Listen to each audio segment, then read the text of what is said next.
ভাসানীর কবর জিয়ারত দিয়ে ঢাকার বাইরে সফর শুরু তারেক রহমানের। এক যুগেরও বেশি সময় পর আবার চালু হচ্ছে ঢাকা করাচি ফ্লাইট। হাদি হত্যা মামলায় অভিযুক্ত ফয়সালের 65.5 লাখ টাকা ফ্রিজ। ভোটের মাঠে আগে পরে আইন শৃঙ্খলা বাহিনী থাকবে টানা 7 দিন। ভারতে খেলতে না যাওয়ার বিষয়ে আমরা অনড়, বললেন আসিফ নজরুল। যুক্তরাষ্ট্রের ভিসা পেতে বাংলাদেশিদের গুনতে হবে 18 লাখ টাকা পর্যন্ত। গাছে পেরেক ঠুকলে জরিমানা 20,000 টাকা, অধ্যাদেশ জারি। স্যার, আমি কি আপনার সঙ্গে একটু দেখা করতে পারি? ট্রাম্পকে মোদি। এবার সবুজ অফ শোল্ডার গাউনে মুগ্ধতা ছড়ালেন পরিমণি। দেশে ফেরার পর ঢাকার বাইরে তারেক রহমানের প্রথম সফর হতে যাচ্ছে টাঙ্গাইলে। প্রথমবারের মতো আগামী রোববার ঢাকার বাইরে বগুড়ায় যাচ্ছেন তিনি। সফরের শুরুতেই টাঙ্গাইলে মজলুম জননেতা মাওলানা আব্দুল হামিদ খান ভাসানীর কবর জিয়ারত ও দোয়া মাহফিলে অংশ নেবেন বিএনপির ভারপ্রাপ্ত চেয়ারম্যান। বিএনপি জানায়, রোববার সকাল 9টা থেকে 10টার মধ্যে ঢাকার বাসভবন থেকে সড়ক পথে যাত্রা শুরু করবেন তারেক রহমান। টাঙ্গাইলে পৌঁছে সেখানে মাওলানা আব্দুল হামিদ খান ভাসানীর কবর জিয়ারত শেষে আয়োজিত দোয়া মাহফিলে অংশ নেবেন তিনি। দেশে ফেরার পর ঢাকার বাইরে তারেক রহমানের এটি প্রথম কর্মসূচি হওয়ায় ব্যাপক উৎসাহ ও উদ্দীপনা বিরাজ করছে টাঙ্গাইল জেলা বিএনপি ও অঙ্গ সংগঠনের নেতাকর্মীদের মধ্যে। দীর্ঘ 13 বছর পর আগামী 22 জানুয়ারি ফের চালু হতে যাচ্ছে ঢাকা করাচি আকাশপথ। রুটটি টেকসইভাবে পরিচালনা করা গেলে আঞ্চলিক যোগাযোগ, বাণিজ্য ও যাত্রী চলাচলে নতুন সুযোগ তৈরি হবে বলে আশা বিশেষজ্ঞদের। তবে নিয়মিত ফ্লাইট বজায় রাখতে স্থায়ী যাত্রী চাহিদা, প্রতিযোগিতামূলক ভাড়া ও নিরাপত্তা নিশ্চিত করা জরুরি।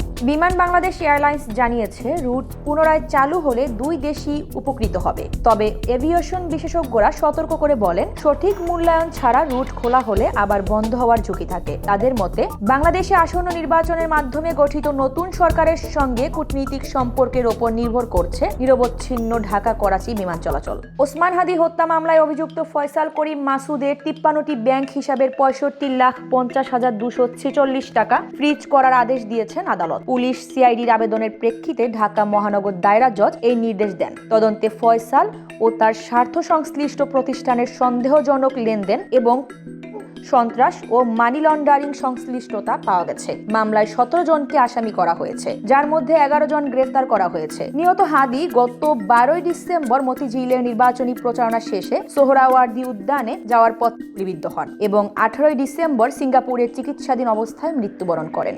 আসন্ন নির্বাচন ও গণভোট ঘিরে এবার আইন শৃঙ্খলা রক্ষা বাহিনী মোতায়েন করা হবে টানা 7 দিনের জন্য। 8 থেকে 14 ফেব্রুয়ারি ভোটের 4 দিন আগে, ভোটের দিন এবং পরের 2 দিন মাঠে থাকবে বাহিনী। দেশে মোট ভোট কেন্দ্র 2,60,000, যেখানে 13 থেকে 18 জন করে সদস্য দায়িত্ব পালন করবেন। নিরাপত্তার জন্য আনসার ভিডিপি থাকবে 5.5 লাখের মতো। সশস্ত্র বাহিনী 90,000-এর বেশি, পাশাপাশি পুলিশ, র্যাব, বিজিবি ও কোস্ট গার্ড দায়িত্বে থাকবে। নির্বাচন কমিশনের তফসিল ঘোষণার পর পরিস্থিতি পর্যালোচনা করে স্বরাষ্ট্র মন্ত্রণালয় এই পরিপত্র জারি করেছে।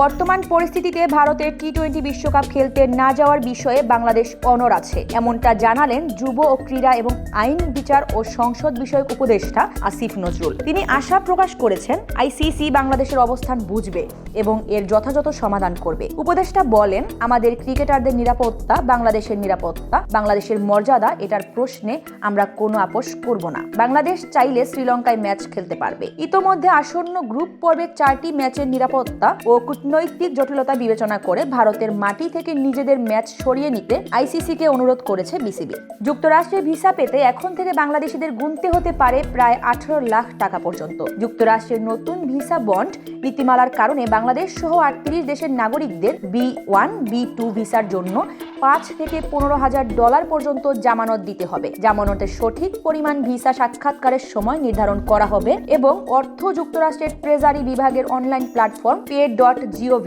এর মাধ্যমে জমা দিতে হবে। জামানতের পরিমাণ সর্বোচ্চ $15,000 হলে বর্তমান বিনিময় হারে এটি দাঁড়ায় প্রায় 18,35,000 টাকা। নতুন এই নিয়ম কার্যকর হবে 21 জানুয়ারি থেকে। মার্কিন কর্তৃপক্ষ জানায়, এই উদ্যোগের উদ্দেশ্য হলো ভিসার মেয়াদ শেষ হওয়ার পর অবৈধভাবে থাকা প্রতিরোধ করা। গাছে পেরেক ঠুকলে এখন থেকে গুনতে হবে 20,000 টাকা জরিমানা। এমন বিধান রেখে সম্প্রতি বন ও বৃক্ষ সংরক্ষণ অধ্যাদেশ 2026 জারি করেছেন রাষ্ট্রপতি মোহাম্মদ শাহাবুদ্দিন। অধ্যাদেশে বলা হয়, বাণিজ্যিক উৎপাদনের উদ্দেশ্য ব্যতীত অন্য কোনো কারণে গাছে পেরেক বা ধাতব বস্তু ব্যবহার করে ক্ষতি করা যাবে না। পাশাপাশি নিষিদ্ধ ঘোষিত অথবা বন অধিদপ্তর কর্তৃক বিপদাপন্ন হিসেবে চিহ্নিত কোনো গাছ কর্তনের সুযোগ রাখা হয়নি। অবৈধভাবে গাছ কাটার ক্ষেত্রে সর্বোচ্চ 1 লাখ টাকা পর্যন্ত জরিমানার বিধানও অন্তর্ভুক্ত করা হয়েছে অধ্যাদেশে। স্যার, আমি কি আপনার সঙ্গে একটু দেখা করতে পারি? এভাবে অনুনয় করেই নাকি ডোনাল্ড ট্রাম্পের সঙ্গে দেখা করতে চেয়েছিলেন ভারতের প্রধানমন্ত্রী নরেন্দ্র মোদী। এমনটা জানালেন মার্কিন প্রেসিডেন্ট ডোনাল্ড ট্রাম্প নিজেই। তিনি বলেন, ভারতের ওপর উচ্চ শুল্ক আরোপের কারণে তার ওপর মোটেই খুশি নন মোদী। তবে ভারতের রাশিয়া থেকে তেল কেনার হার উল্লেখযোগ্যভাবে কমে এসেছে, যা যুক্তরাষ্ট্রের জন্য লাভজনক বলেও মন্তব্য করেন ট্রাম্প। বাণিজ্য ও প্রতিরক্ষা সম্পর্কেও ট্রাম্পের মন্তব্য, ভারত বছরের পর বছর অপেক্ষা করে 68টি অ্যাপাচি হেলিকপ্টার ক্রয় করেছে। ট্রাম্প মোদীকে খুব ভালো মানুষ উল্লেখ করে বলেন, ভারত যুক্তরাষ্ট্রের সঙ্গে বাণিজ্যে দ্রুত সহযোগিতা করছে। এবার সবুজের মায়ায় ভক্তদের মুগ্ধ করলেন ঢাকায় চলচ্চিত্রে আলোচিত নায়িকা পরিমণি। সম্প্রতি সোশ্যাল মিডিয়ায় এমেরাল্ড গ্রিন রঙের সিকুইন বল গাউন পরা ছবি শেয়ার করেন তিনি, যেখানে আধুনিক ও আভিজাত্যের মিশেলে তৈরি পোশাকে তাকে অনেকটা রূপকথার রাজকন্যার মতো দেখাচ্ছে।